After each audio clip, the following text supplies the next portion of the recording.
বাইরে গেছে। তবে কি লীলা? আর ভাবতে পারে না সে। তাড়াতাড়ি সৌনককে ডেকে তোলে। এই বৃষ্টিতে লীলা বেশি দূর যায়নি নিশ্চয়ই। এখনই ওকে খুঁজতে হবে। এই শহরে যে কিছুই চেনে না পাহাড়ের সরল মেয়েটা। ওর চিৎকারে সবাই উঠে পড়ে। বিশালকে বুকে জড়িয়ে ও পাগলের মতো বলে চলেছে সবাইকে লীলাকে খুঁজে আনার কথা। তুয়া উঠে মাকে জড়িয়ে ধরেছে। দুই সন্তানকে বুকে আগলে সৌনকার শ্বশুরমশাইকে আকুল হয়ে অনুরোধ করতেই থাকে আহেলি। অবশেষে বৃষ্টি মাথায় সৌনকার শ্বশুরমশাই বেরিয়ে পড়ে।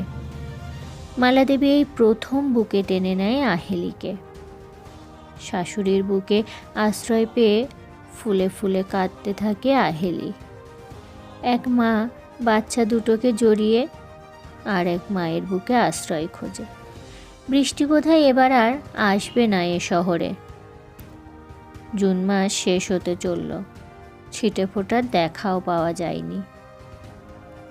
ক্লান্ত শ্রান্ত শরীরটাকে টেনে নিয়ে সিঁড়ি দিয়ে উপরে উঠে আসে আহেলি। 1.5 বছরের মেয়েটা কোলাপসিল গেটটা ধরে দাঁড়িয়ে রয়েছে তার পথ চেয়ে। ওর নিষ্পাপ হাসিটা দেখে সারা শরীর জুড়িয়ে যায়।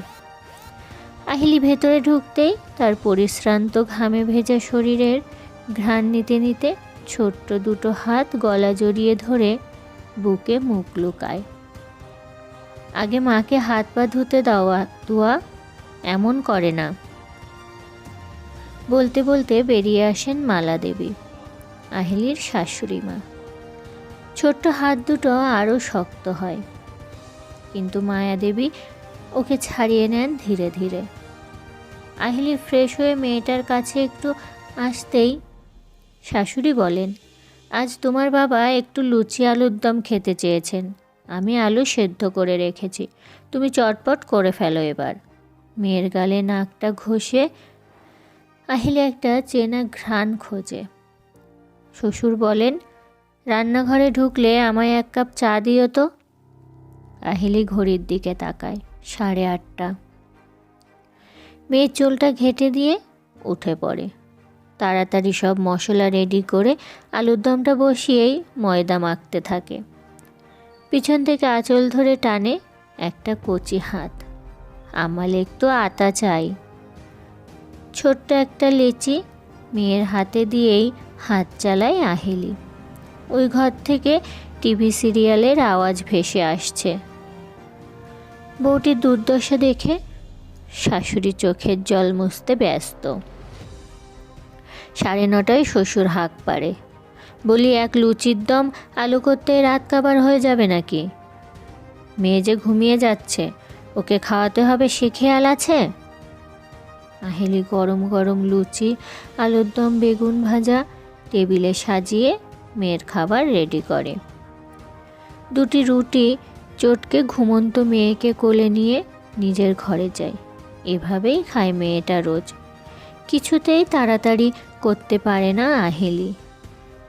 ঘুমের মধ্যে যেটুকু পারে খাইয়ে মুখ মুছিয়ে ওকে বিছানায় শুইয়ে বারান্দায় এসে দাঁড়ায় আহেলি।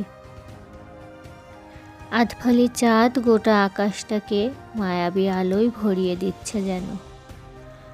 বলি, সারাক্ষণ আকাশ দেখলেই হবে? যে গেছে সে তো আর আসবে না, পোল তো আমাদেরও খালি হয়েছে। আহেলি কতক্ষণ এভাবে দাঁড়িয়েছিল খেয়াল নেই। হঠাৎ শাশুড়ির ডাকে সম্বিত ফেরে, হাঁটুর ব্যথাটা বেড়েছে, তোমার কাজ শেষ হলে একটু তেলটা গরম করে দিও। বউকে কথাটা বলে মায়াদেবী আবার টিভির সামনে বসলেন। এই সিরিয়ালটা দেখে শুয়ে পড়বেন এবার। আহেলি টেবিলে এসে দেখে একটা লুচি পড়ে রয়েছে। সব গুছিয়ে ফ্রিজে তুলে ও দুপুরের ভাতটা গরম করে নেয়। একটু আলুর দম দিয়ে খেতে গিয়ে দেখে এই গরমে নষ্ট হয়ে গেছে ভাতটা। ও সব ফেলে এঁটো বাসন গুছিয়ে তেলটা গরম করতে করতে আরও 2বার শাশুড়ির ডাক শুনতে পায়। তেল মালিশ শেষ করতে করতে চোখ লেগে গেছিল। বড় দেওয়াল ঘড়িতে রাত 12টার বাজনা শুনতে পেয়ে নিজের ঘরে আসে। এরপর তুয়াকে জড়িয়ে শুয়ে ভোর হওয়ার অপেক্ষায়। আবার ভোর থেকে সবার জলখাবার দুপুরে রান্না করে 10:30টায় বেরিয়ে যেতে হয় ওকে। একটা প্রাইভেট কোম্পানিতে ক্যাশিয়ারের চাকরি, যথেষ্ট চাপের কাজ। মাঝে মাঝেই আহেলির মনে হয় কেন তার জীবনেই এমন হলো। সেই অভিশপ্ত রাতে সেও তো শেষ হয়ে যেতে পারত। কি দরকার ছিল এভাবে বেঁচে থাকার? রাস্তার আলো জানালা গলে তুয়ার মুখের উপর এসে পড়েছে। ঘুমের মধ্যে মেয়েটা হাসছে, ঠোঁট নাড়ছে, চোখের কোল ভিজে আসে আহেলির। মা বলে ও নাকি ঘুমের ভেতর ওর বাবার সাথে কথা বলে। আচ্ছা, সত্যি কি তাই? তাহলে ওর সাথে কেন কথা বলে না সৌনক? 1 বছর প্রেমের পর দুবারই সম্মতিতে বিয়ে হয়েছিল আহেলি ও সৌনকের। দুজনেই একটা প্রাইভেট কোম্পানিতে ছিল। বিয়ের 6 মাস পর প্রথম দুজন একসাথে ঘুরতে গেছিল কাঠমান্ডু। না, ঠিক হানিমুন নয়, অফিসের কাজে গেছিল সৌনক, আর সেই সাথে আহেলিও। একসাথে ঘোরা ও কাজ দুটোই হবে। আহেলি ঘুরতে খুব ভালোবাসত। যখন বাবা মারা গেছিল তখনও কলেজে। সব ঘোরাঘুরি বন্ধ হয়ে যায় তক্ষুনি। 2 দিন স্বপ্নের মতো কেটেছিল নেপালে। সেদিন সৌনক গেছিল অফিসের কাজে, আহেলি হোটেলেই ছিল। হঠাৎ হোটেলটা কেমন দুলে উঠেছিল, সঙ্গে একটা গুড়গুড় আওয়াজ।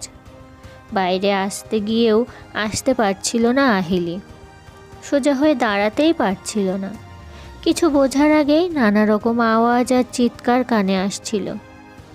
কয়েক সেকেন্ডের মধ্যে শালটা জড়িয়ে বাইরে আসতেই চোখের সামনে তাসের ঘরের মতো ভেঙে পড়েছিল হোটেলটা। ফোন, পার্স সব ঘরেই থেকে গেছিল।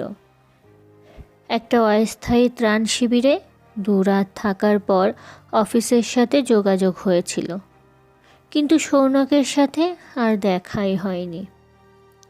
আশেপাশের সব শিবিরে পাগলের মতো খুঁজে বেরিয়েছিল আহেলি। মনকে শক্ত করে বুকে পাথর চাপা দিয়ে শত শত মৃতদেহের মধ্যে দিনের পর দিন খুঁজেছিল। কিন্তু সেই যে সৌনক গিয়েছিল আর ফেরেনি। যে অফিসে সৌনক গেছিল সেটার চিহ্ন অবশিষ্ট ছিল না আর। অফিসের সব কর্মীদের ওই ধ্বংসস্তূপ থেকে উদ্ধারও করা যায়নি। 7 দিন পর বিধ্বস্ত আহেলি ঘরে ফিরতে পেরেছিল অফিসের সহায়তায়। যেহেতু বডি পাওয়া যায়নি, প্রথম প্রথম আহেলি খবর কাগজ আর টিভি খুঁটিয়ে দেখত। একটা আশার প্রদীপ টিম টিম করে জ্বলত মনের এক কোণে। শ্বশুর শাশুড়ি ওর মনোবল দেখে ভরসা পেত। 2 মাসের মাথায় আহেলি বোঝে সে একা নয়, নেপাল থেকে তার সাথে আর একজন ফিরে এসেছে। শাশুড়ি শুনে কপালে হাত ঠেকিয়ে বলেছিল, তবে কি এইভাবেই ফিরবে আমার খোকা? 6 মাস পর অফিসের সবাই বুঝেছিল আর আশা নেই। অফিসে ডিক্লিয়ারেশন দিয়ে সৌনকের যা প্রাপ্য বুঝে নিতে, যে আসতে চলেছে তাকে নিয়েই থাকতে, আর পুরনো কথা না ভাবতে। আহেলি নিজের দায়িত্ব কর্তব্যে সৎ ছিল। বাড়িতে সৌনক নেই বলে তার দায়িত্ব বেড়ে গেছিল। সৌনক সংসার যেভাবে চালাতো, আহেলিও সেই চেষ্টাই করত। আরও বেশি বেশি করে নিজেকে কাজের মধ্যে ডুবিয়ে রাখত। তাতে যদি সব ভুলে থাকা যায়। তবুও মন পেত না শ্বশুর শাশুড়ির। শাশুড়ির হাতে পুরো স্যালারি তুলে দিয়েও শুনতে হতো কটা টাকা আর শ্বশুরের ওইটুকু পেনশনে সংসার চালাতে উনি নাকি হিমশিম খাচ্ছেন। বাজার হাটটুকুও করতে হতো আহেলিকেই। ওনারা বাতের ব্যথায় কাবু। তবুও আহিলি এদের আঁকড়ে থাকতে চেয়েছিল। বাচ্চা মেয়েটা বাবাকে পেল না, দাদু ঠাম্মাকে চিনুক এটাই চেয়েছে। সৌনকের হয়ে সব কর্তব্য মুখ বুজে করে এসেছে, কোনো কিছুর আশায় নয়, নিজের বিবেকের তাড়নায় আর সৌনকের প্রতি ভালোবাসায়। এ বাড়িতেই সব মুখ বুজে সহ্য করে আজ এতগুলো দিন ধরে পড়ে রয়েছে। আশার প্রদীপটা মনের এক কোণে ধিকে ধিকে জ্বলে আপন মনে। হঠাৎ অসময়ে বেল বাজলে ভেতরটা কেঁপে ওঠে, ছুটে যায় আহিলি। গাঢ় রঙগুলো হালকা হতে হতে বিবর্ণ হয়ে এসেছে, তবে সব হারিয়ে সাদা হয়ে যায়নি এখনো। ভোর রাতে আবার কে এলো? বেলের আওয়াজে উঠে বসে আহিলি। আশেপাশে কোথাও বোধহয় একটু বৃষ্টি হয়েছে, বাতাসে ভেজা ভাব। মেয়েটা কুণ্ডলি পাকিয়ে শুয়ে আছে, ঠিক ওর না দেখা বাবার মতো। ওর গায়ের চাদরটা টেনে আহিলি খাট থেকে নেমে আসে। আবার বাজছে বেলটা।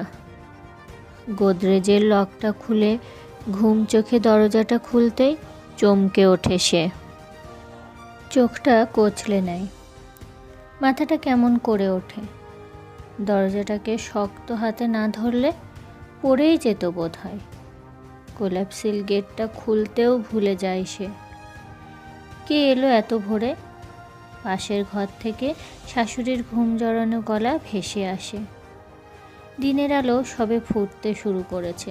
প্যাসেজের আলো আধারিতে দাঁড়িয়ে থাকা লম্বা রোগা হালকা দাড়ি গোফের জঙ্গলে মুখ ঢাকা শ্যামলা ছেলেটাকে দেখে নিজেকে চিমটি কাটে আহিলি। আনন্দে কথাও হারিয়ে যায়। বিহবল মেয়েটার চোখ দিয়ে বড় বড় ফোঁটায় বাড়িধারা হয়ে নেমে আসে এতদিনের আশা, আকাঙ্ক্ষা আর বিশ্বাস।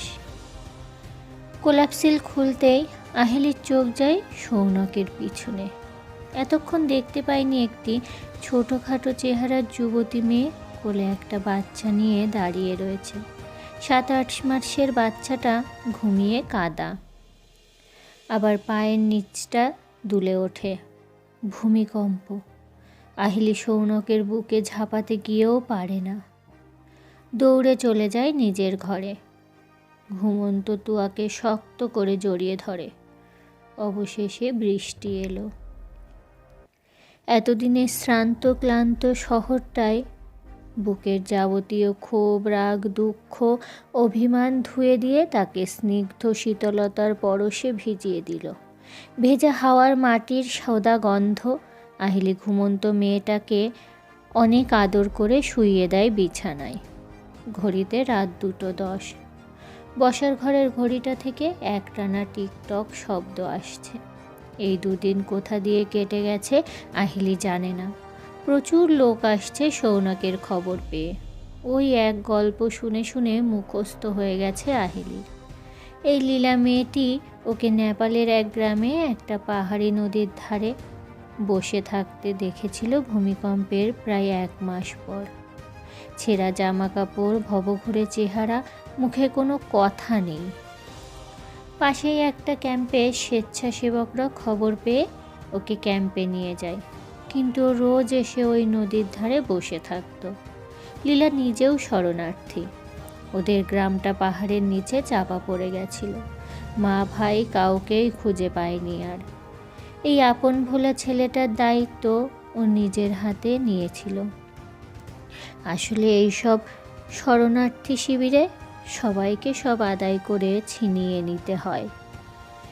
নিজেদের প্রয়োজনের তুলনায় সাহায্য নামমাত্র। মাঝে মধ্যেই ছোটোখাটো কম্পন হয়েই চলেছে। মানচিত্র থেকে নেপাল দেশটাই মুছে যাবে বোধহয়। এমনি এক প্রবল কম্পনে লীলাকে আঁকড়ে ধরেছিল ছেলেটা। সব ভুলে গেছে সে, কিছুই মনে পড়ে না আর। নিজের নাম, বাড়ি, ঘর, ঠিকানা কিছুই বলতে পারে না। নেপালি ভাষাও নয়, হিন্দিতে কথা বলতো সে। লীলাও সব ভুলে একে নিয়েই নতুন ঘর বেঁধেছিল। নতুন করে সব তৈরি হচ্ছে, কাজের অভাব নেই। সরকারি ত্রিপল আর বাঁশের মাচার ঘরে নতুন সংসার। প্রথম প্রথম লীলা রাস্তা বানানোর দলে লেবারের কাজ করত। কিছুদিন পর ভুলিয়া, এই নাম লীলার দেওয়া, যে সব ভুলে গেছে। ও ওর সাথে কাজে যেতে শুরু করে। দুজনেই কাজ করায় কিছুদিনের ভেতরেই সরকারি সাহায্যে বাড়ি ঘর আবার বানাতে পেরেছিল ওরা। ভুলিয়া ব্যবসা শুরু করেছিল লীলার সাহায্যে, মুদি দোকান, যেটা আগে লীলার মা আর ভাই চালাতো। লীলার কোল জুড়ে ছেলে বিশাল এসেছিল 7 মাস আগে। খুব আনন্দেই ছিল ওরা। ভুলিয়ার আর কিছুই মনে পড়েনি। গত সপ্তাহে কাঠমান্ডুর পশুপতিনাথ মন্দিরে ছেলের নামে পুজো দিতে আসে ওরা। আর ভগবানের কল্যাণে ভুলিয়ার সব মনে পড়ে যায়। লীলাকে নিয়েই ও বাড়ির পথ ধরেছিল। লীলা নাকি আসতে চায়নি, বারবার জানতে চেয়েছিল বাড়িতে কে কে আছে। তারপর কিছুই বলেনি, সব ব্যবস্থা করে সোজা কলকাতা চলে এসেছিল। এই দুদিনে সব কিছু কেমন উল্টোপাল্টা হয়ে গেছে। লীলার জায়গা হয়েছিল ঠাকুর ঘরের পাশে ছোট ঘরটায়, আর সৌনক শাশুড়ির ঘরে। শ্বশুর শাশুড়ি গেস্ট রুমে থাকছিলেন। লীলা কারো সামনে বের হতো না। আহিলিও এই দুদিন ঘরের বাইরে আসেনি। সবাই ডাকাডাকি করলেও ও নিজেকে স্বেচ্ছায় বন্দি করে রেখেছিল নিজের ঘরে। সৌনক এ ঘরে এসেছিল 2 বার, ক্ষমা চেয়েছিল। মেয়ে তুয়ার দিকে তাকিয়ে চোখের জল ফেলেছিল। মেয়েটাও এই দুদিন কেমন যেন বদলে গেছে, শান্ত হয়ে গেছে খুব। বাবাকে অবাক হয়ে দেখে শুধু। আহিলিকেই জাপটে ধরে রাখে সব সময়। আহিলি জানে তুয়ার একটু সময় লাগবে। ঘুমন্ত মেয়ের গায়ে চাদরটা ঠিক করে দেয় সে। চোখের জল মুছে ও তৈরি হয়ে নেয়। শেষবার মেয়ের দিকে তাকিয়ে মনকে শক্ত করে বেরিয়ে আসে। লীলার তো কোনো দোষ নেই, দোষ নেই ওই অবোধ শিশুর। সৌনককেও দোষ দেয় না আহিলি, সবই পরিস্থিতির শিকার। দোষ আহিলির পোড়া কপালের। হঠাৎ খুব জোরে বিদ্যুৎ চমকায়, সাথে সাথে কান ফাটানো আওয়াজ। চমকে কেঁদে ওঠে তুয়া। হাতের ব্যাগ ফেলে আহিলি মেয়েকে জড়িয়ে ধরে। চমকে ওঠে, এ কি করতে চলেছিল সে। মেয়েটা যে দুধের শিশু, মা ছাড়া যে কিছুই বোঝে না এখনো। ও ঘর থেকে কানে আসে ছোট বাচ্চাটার কান্না, খুব কাঁদছে। ওর মা কি করছে, কেউ কি শুনতে পাচ্ছে না? বেশ কয়েক মিনিট পর আহিলি আর থাকতে পারে না। ঘুমন্ত তুয়ার দিকে একবার তাকিয়ে ছুটে যায় স্টোর রুমে। ফাঁকা বিছানায় মাকে খুঁজতে খুঁজতে একদম ধারে এসে গেছিল বাচ্চাটা। আহিলি না কোলে নিলে পড়েই যেত। আহিলির উষ্ণ বুকে খাবার খুঁজতে থাকে অবোধ শিশু। আবার বিদ্যুৎ চমকায়। লীলাকে কোথাও না দেখে বিশালকে কোলে নিয়েই বাইরের ঘরে আসে আহিলি। বাথরুমেও নেই মেয়েটা। বাইরের দরজার দিকে তাকিয়ে চমকে ওঠে আহিলি। মা কি দরজা বন্ধ করতে ভুলে গেছিল আজ?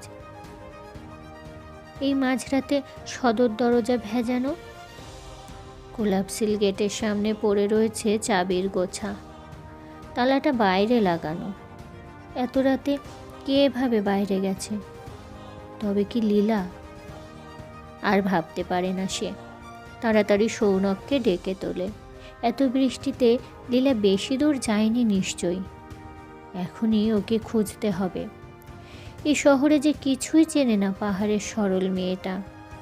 ওর চিৎকারে সবাই উঠে পড়ে। বিশালকে বুকে জড়িয়ে ও পাগলের মতো বলে চলেছে সবাইকে লীলাকে খুঁজে আনার কথা। তুয়া উঠে মাকে জড়িয়ে ধরেছে। 2 সন্তানকে বুকে আগলে সৌনক আর শ্বশুরমশাইকে আকুল হয়ে অনুরোধ করতেই থাকে আহিলি। অবশেষে বৃষ্টি মাথায় সৌনক আর শ্বশুরমশাই বেরিয়ে পড়ে। মালা দেবী এই প্রথম বুকে টেনে নেয় আহিলিকে। শাশুড়ির বুকে আশ্রয় পেয়ে ফুলে ফুলে কাঁদতে থাকে আহেলি। এক মা বাচ্চা দুটোকে জড়িয়ে আর এক মায়ের বুকে আশ্রয় খোঁজে। লাইক শেয়ার করে পাশে থাকবেন, আর গল্পটা কেমন লাগলো কমেন্ট করে জানাতে ভুলবেন না। গল্পটা যদি ফেসবুক থেকে শুনেন তাহলে আমার পেজটা ফলো, আর যদি ইউটিউব থেকে শুনেন তাহলে আমার চ্যানেলটা সাবস্ক্রাইব করে পাশে থাকবেন। ধন্যবাদ।